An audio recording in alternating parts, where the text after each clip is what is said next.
Hello you beautiful people, it's Tooth Decay. If I look a little bit bleary-eyed, it's because I'm a little bit bleary-eyed. It is the start of day 4 in our Canarian adventure. Our last day on Fuerteventura. We are heading over to Lanzarote later today. And I woke up naturally at 5:45. And I thought, do you know what? I'm going to get my arse out of bed and have a little wander down and see if I can get players grandes on the drone. So there's loads, it's miles long beach made up of loads of individual beaches, but it just goes on forever and runs all the way down to the Rio Hotel and past that. Right, so that's been about an hour and 20-minute walk, although admittedly I did add 15 minutes onto that because I went the wrong way. The sun is due up in about 7 minutes, so we are going to pop the drone up and see what we can see.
So what did you think of that then, folks? I think that looks absolutely stunning up there, and this is probably a good time to say, get that fucking fly off my face.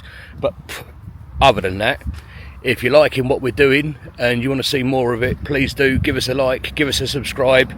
Don't cost you nothing, really helps us out. It's just a couple of clicks of a button, and it helps other people like you find me.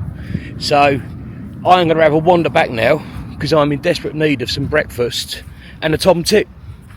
You didn't need to know that, did you? Never mind, off we pop.